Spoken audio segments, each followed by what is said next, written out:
नमस्कार, स्वागत है आप सभी का हिस्ट्री ऑफ साइकोलॉजी के इस तीसरे एपिसोड फंक्शनलिज्म में। मैं हूं आपका online educator doctor Pranav Tiwari और आज हम बात करने जा रहे हैं साइकोलॉजी के फील्ड के एक बहुत महत्वपूर्ण स्कूल ऑफ थॉट फंक्शनलिज्म के बारे में। साइकोलॉजी के फील्ड में बहुत सारी आइडियोलॉजीज और उनसे डेवलप हुए स्कूल्स और सिस्टम्स ने अपने कॉन्ट्रीब्यूशंस ऐड किए हैं, लेकिन फंक्शनलिज्म का इन सब में अपना एक स्पेसिफिक प्लेस है। वो इसलिए क्योंकि मॉडर्न साइकोलॉजी की फाउंडेशन को रखने में जो स्कूल ऑफ थॉट सबसे ज्यादा अग्रणी रहा, पॉइनियर साबित हुआ, वो था फंक्शनलिज्म। विलियम जेम्स की आइडियोलॉजी पर आधारित इस स्कूल ऑफ थॉट ने मॉडर्न साइकोलॉजी को न सिर्फ एक भूमिका प्रदान की, बल्कि उसमें यूज की जाने वाली रिसर्च टेक्निक्स को लेकर के भी एक बहुत बड़े स्कोप की शुरुआत की। इस वीडियो ट्यूटोरियल में हम बात करेंगे फंक्शनलिज्म की, उन कारणों की जिससे फंक्शनलिज्म स्ट्रक्चरलिज्म की रेपुटेशन के अपोजिशन में खुद को एस्टैब्लिश कर पाया। हम देखेंगे कि वो कौन से लाइफ इवेंट्स थे जिन्होंने विलियम जेम्स की आइडियोलॉजी को लीड किया एक स्कूल के रूप में डेवलप होने के लिए, और हम साथ में ये भी देखेंगे कि फंक्शनलिस्ट के वो कौन से कॉमन कैरेक्टरिस्टिक्स थे जिनके आधार पर अलग अलग फील्ड्स में रिसर्च करते हुए भी वो एक समानता रखते हैं। तो आइए बिना और कोई फर्दर डिले किए शुरू करते हैं आज का ये episode on the second school of thought of psychology, functionalism. School of thought of psychology, functionalism.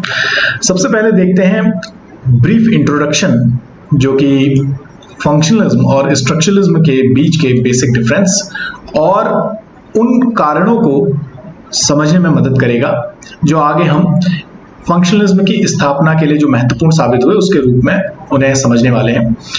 तो पहले बात की फंक्शनलिज्म की जो फॉर्मल बिगनिंग है वो 1890 में विलियम जेम्स की book the principles of psychology की पब्लिकेशन के साथ मानी जाती है। इस बुक में इन्होंने अपने आइडियोलॉजी को बहुत विस्तार से और बहुत बारीकी से प्रस्तुत किया था।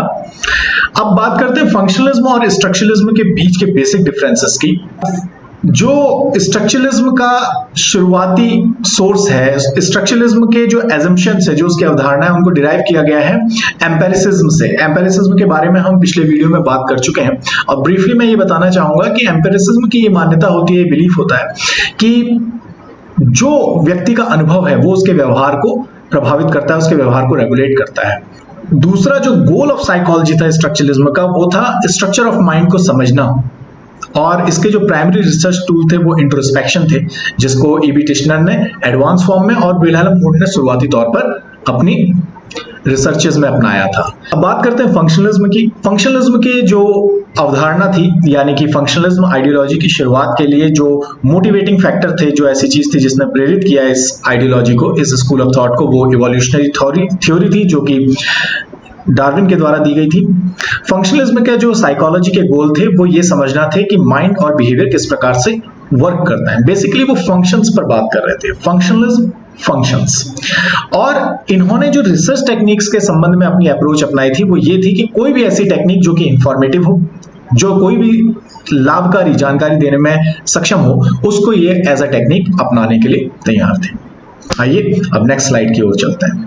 बात करते हैं विलियम जेम्स और उनकी ब्रीफ लाइफ हिस्ट्री समझते हैं। ये हार्वर्ड यूनिवर्सिटी में शुरुआती तौर पे केमिस्ट्री स्टूडेंट के तौर पे और फिर बाद में मेडिकल स्कूल में हार्वर्ड के ये शिफ्ट हो गए। और महत्वपूर्ण घटना जो फंक्शनलिज्म के कॉन्टेक्स्ट में या साइकोलॉजी के कॉन्टेक्स्ट में विलियम जेम्स के जीवन में आई, तो 1867 में अपने स्वास्थ्य कारणों से ये जर्मनी गए और वहां पर इनकी मुलाकात विल्हेल्म वुंड के साथ हुई, जिनके ओपिनियन कि साइकोलॉजी को एज अ साइंस डेवलप होना चाहिए से इन्होंने भी सहमति जताई। 1875 में जो सबसे महत्वपूर्ण चीज हुई वो ये कि विलियम जेम्स के द्वारा एक लेबोरेटरी को सेटअप किया गया, जो कि ये अपनी टीचिंग के दौरान डिमॉन्स्ट्रेशन के लिए उपयोग किया करते थे। इस घटना के साथ ही ये चीज भी थोड़ा सा एक कंट्रोवर्सी में रहती है कि एक्सपेरिमेंटल साइकोलॉजी की फर्स्ट लेबोरेटरी के तौर पर किसको पहचान मिलनी चाहिए, वो विलियम जेम्स हो या विल्हेल्म वुंड हो। इस संबंध में विल्हेल्म वुंड को ही प्राथमिकता दी जाती है क्योंकि उनकी लेबोरेटरी ने ही एक व्यापक पहचान बनाई और एक्सपेरिमेंटल साइकोलॉजी के फील्ड को एस्टेब्लिश करने को लेकर के एक महत्वपूर्ण अपना योगदान दिया। देन 1890 में इनकी book I principles of psychology, जो कि 2 वॉल्यूम्स में थी और 28 चैप्टर्स इसके पब्लिश हुए थे। 1907 में ये हार्वर्ड से रिटायर हुए और अगस्त 26 को न्यू हैम्पशायर में इनकी डेथ हार्ट कंडीशन के कारण हुई। अब बात करते हैं कुछ ऐसे टॉपिक्स के बारे में जो कि विलियम जेम्स के द्वारा साइकोलॉजी या उनकी आइडियोलॉजीज के कुछ इंपॉर्टेंट कॉन्सेप्ट्स रहे हैं। सबसे पहले बात करते हैं स्ट्रीम ऑफ कॉन्शियसनेस की। इन्होंने कुछ पॉइंट्स के रूप में मानवीय चेतना को डिस्क्राइब किया। इनका ये कहना था कि जो कॉन्शियसनेस है वो पर्सनल होती है, हर व्यक्ति में उसका अलग रूप होता है, इसलिए उसे कलेक्टिवली एक कॉमन प्रिंसिपल के तहत स्टडी नहीं किया जा सकता, जैसा कि स्ट्रक्चरलिज्म करना चाह रहे थे। वो यूनिवर्सल लॉ क्रिएट करना चाह रहे थे। देन उनका ये मानना था कि कॉन्शियसनेस कॉन्टिन्यूअस है, यानी कि आप पर्टिकुलर एक उसके पार्ट को ब्रेक करके उसको एनालाइज करके उसको यूनिवर्सली अप्लाई नहीं कर सकते बाकी सारी जो पार्ट्स हैं कॉन्शियसनेस उसकी स्टडी के लिए। इसके बाद इनका ये मानना था कि कॉन्शियसनेस इज कॉन्स्टेंटली चेंजिंग, इसमें लगातार बदलाव हो रहा है। और इस चीज को समझाने के लिए जो इनका एग्जाम्पल था वो बहुत सटीक था। इनका ये कहना था कि जिस प्रकार से एक बहती हुई नदी में आप जिस स्थान पर एक बार पैर रखें तो आप दूसरी बार उसी स्थान पर फिर से पैर नहीं रख सकते नदी में। इसी प्रकार से कॉन्शियसनेस को भी जिस पर्टिकुलर पार्ट को आपने एक बार अनुभव कर लिया उसी को आप दूसरी बार फिर से अनुभव नहीं कर सकते, और इसलिए इसमें किए जाने वाली रिसर्च या इसको एनालाइज करना, इसके स्ट्रक्चर को समझने का प्रयास करना वैलिड नहीं है। फिर इनका कहना था कॉन्शियसनेस इज सेलेक्टिव। कई बार बहुत सी ऐसी चीजें, ऐसे इवेंट्स कॉन्शियसनेस में सेलेक्ट किए लिए जाते हैं जो कि आगे भी हमारी सोच और हमारे मन में रीअपियर करते हैं और हमारे व्यवहार को, हमारे विचारों को प्रभावित करते हैं। फाइनल जो इन्होंने कैरेक्टरिस्टिक बताया है वो ये था दैट कॉन्शियसनेस इज फंक्शनल। इसके माध्यम से यही कहना चाह रहे थे कि कॉन्शियसनेस एक पर्पस के साथ आती है और वो पर्पस है इंडिविजुअल को मदद करना उसके बिहेवियर के माध्यम से एक्सटर्नल एनवायरनमेंट के साथ इंटरेक्ट करने में। यही से फंक्शनलिज्म की उस बेसिक आइडियोलॉजी की शुरुआत होती है जो कि आगे चल करके माइंड के फंक्शंस और उनके फंक्शंस को समझ करके लाइफ को बेहतर बनाने के लिए उनके एप्लीकेशंस डेवलप करते हुए इंप्लीमेंटेशंस की बात करते हैं। विलियम जेम्स के द्वारा सेल्फ के बारे में बात की गई। जिस चीज को इन्होंने डिस्कस किया उसे इन्होंने एम्पेरिकल सेल्फ कहा और उसे 3 प्रकार का बताया, मटेरियल, सोशल और स्पिरिचुअल सेल्फ। इमोशंस के बारे में बात करते हुए इन्होंने उस वक्त का जो ट्रेडिशनल बिलीफ था that emotions results from the perception of an event, इसके पूरी तरह अपोजिट जो अपना कॉन्सेप्ट दिया वो ये कहता था that perception of some event which causes bodily reactions. किसी चीज को देखने के बाद जब हम उस पर शारीरिक प्रतिक्रिया देते हैं तो उसी प्रतिक्रिया को हम इमोशन के रूप में अनुभव करते हैं। जिस प्रकार से किसी भालू को देखने पर व्यक्ति भागता है अपने अस्तित्व पर, अपने एग्जिस्टेंस पे, अपने लाइफ पे खतरा महसूस करते हुए, तो वो भागने की जो शारीरिक प्रतिक्रिया है वही डर के इमोशन के रूप में अनुभव की जाती है। लेकिन उसी समय पर कार्ल जॉर्ज लेंजे नाम के एक रिसर्चर के द्वारा भी सेम थ्योरी दी गई थी और इसीलिए साइंटिफिक फील्ड में इन दोनों के ही वर्क को, कंट्रीब्यूशन को रिकॉग्नाइज करने के लिए इस थ्योरी ऑफ इमोशन को जेम्स लेंजे थ्योरी ऑफ इमोशन के रूप में जाना जाता है। देन इनका जो सबसे महत्वपूर्ण कॉन्सेप्ट था इनकी आइडियोलॉजी का वो था प्रैग्मेटिज्म। प्रैग्मेटिज्म के अंदर विलियम जेम्स का ये मानना था कि कोई भी बिलीव, थॉट या फिर व्यवहार, इस आधार पर उसको जज किया जाना चाहिए, उसको मूल्यांकन करना चाहिए कि उसके परिणाम क्या है। अगर किसी मान्यता के कारण हम अपने जीवन को ज्यादा इफेक्टिव बना पाने में सफल हो रहे हैं तो उस व्यवहार को, उस मान्यता को, उस विचार को हमें अपनाए रखना चाहिए। अब बात करते हैं विलियम जेम्स के कॉन्ट्रीब्यूशंस की। विलियम जेम्स के द्वारा जो कुछ महत्वपूर्ण कॉन्ट्रीब्यूशन साइकोलॉजी के फील्ड में किए गए उनमें से एक ये था कि इन्होंने इवोल्यूशनरी थ्योरी को डेवलप करने में और साइकोलॉजी के फील्ड में इवोल्यूशनरी थ्योरी के रोल को बढ़ाने का एक महत्वपूर्ण कार्य किया।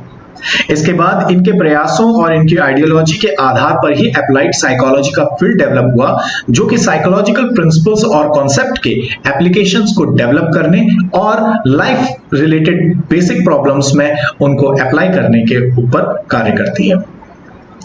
विलियम जेम्स की आइडियोलॉजी ने और स्कूल ऑफ फंक्शनलिज्म के जो कॉन्सेप्ट्स थे, उसके जो अप्रोच थी, उसने रिसर्च टेक्निक्स को काफी हद तक एक्सपेंड किया। साइकोलॉजी के सब्जेक्ट मैटर को उसके अंतर्गत आने वाले फील्ड को बढ़ाने के फील्ड में भी विलियम जेम्स की आइडियोलॉजी और उनकी अप्रोच ने एक बहुत बड़ा योगदान दिया।